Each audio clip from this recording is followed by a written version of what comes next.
My name is Anna. I am 33 years old. I work at a hospital as a nurse. My responsibility is to care for people who are sick. I work long hours every day. Sometimes I work during the day and other times I work at night. I truly love my job because I enjoy helping others.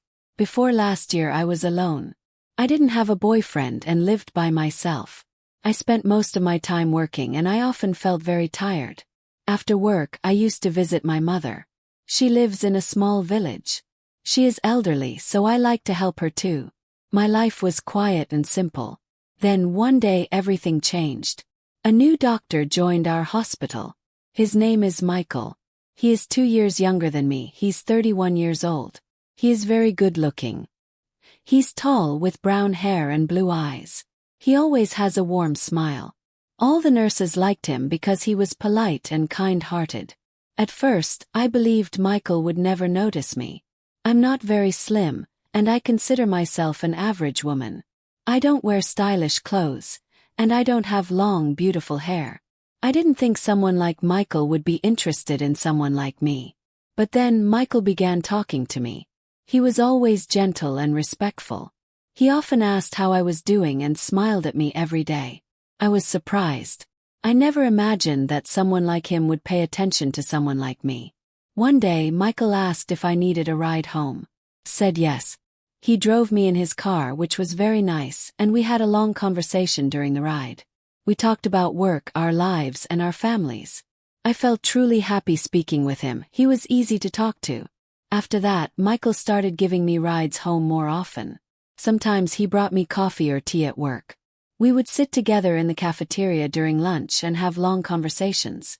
I began to like him more and more. I started looking forward to seeing him every day. Then, one weekend, Michael asked if I wanted to go to the movies.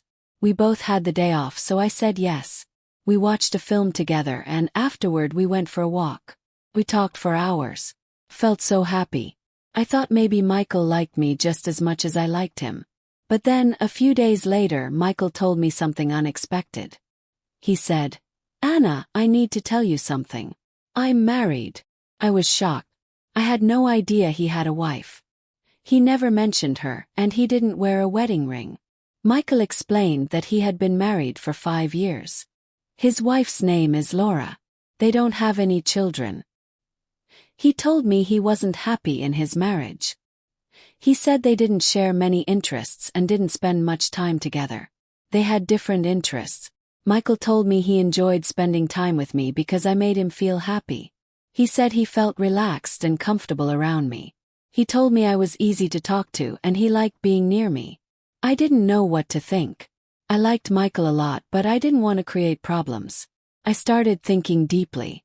I wondered why Michael liked me if he already had a wife. I imagined his wife was probably very beautiful, and I couldn't understand why he would choose to spend time with me. I thought about it every day. Felt confused. I didn't know whether I should keep seeing Michael or stop everything.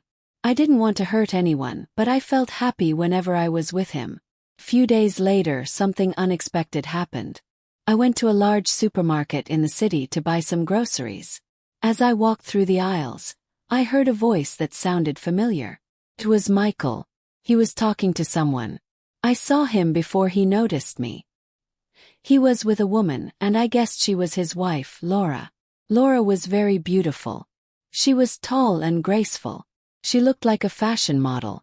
She wore stylish, expensive clothes and smiled a lot. They were laughing together and looked truly happy. I felt heartbroken. I didn't know what to do. I left the supermarket quickly because I didn't want them to see me. I went home and kept thinking about it. Felt confused again. Why did Michael spend time with me when he had such a beautiful wife? Why did he choose to talk to me? I started to reflect on my situation. I didn't want to be the other woman in Michael's life. I wanted to do the right thing, but it wasn't easy. I knew I had to talk to Michael and understand what was really going on. That night I couldn't sleep. I kept thinking about Michael, about how kind he was to me and how much I enjoyed our time together. But I also kept thinking about his wife. She was beautiful and seemed perfect. I didn't understand why Michael would want to be with me instead of her. The next day I went to work feeling tired and sad. I didn't want to face Michael, but I knew I had to speak to him.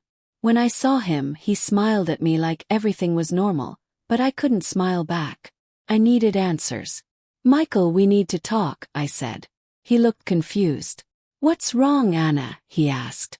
"I saw you at the supermarket with your wife," I said. "You looked happy.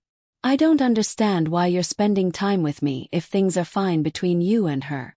Michael looked upset. "I'm not happy, Anna," he said. "Laura and I don't have the same bond that you and I share. With you I can be myself.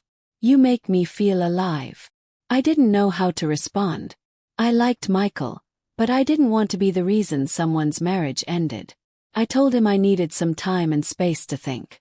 Over the next few days I thought about everything. I talked to my best friend, Sarah, and told her the whole story. Sarah is always honest with me. She said, "Anna, you deserve someone who can be with you completely. Don't settle for less." I knew she was right. I had to think about my own happiness and what I truly wanted in life. A week later, Michael called me. He wanted to meet and talk. I felt nervous, but I knew I had to be honest with him. We met at a nearby park. I looked at him and shared my feelings. "Michael, I care about you," I said, "but I can't be part of this situation. You need to decide what you really want. If you're not happy with Laura, you should speak to her. But I can't continue being the other woman." Michael looked sad but understood. "I care about you, Anna," he said. "I'll think about everything. I just want you to be happy." We said goodbye, and I walked home feeling both sad and strong. I knew I had made the right decision, even though it was difficult. Life is full of hard choices, but sometimes we must choose what's best for ourselves.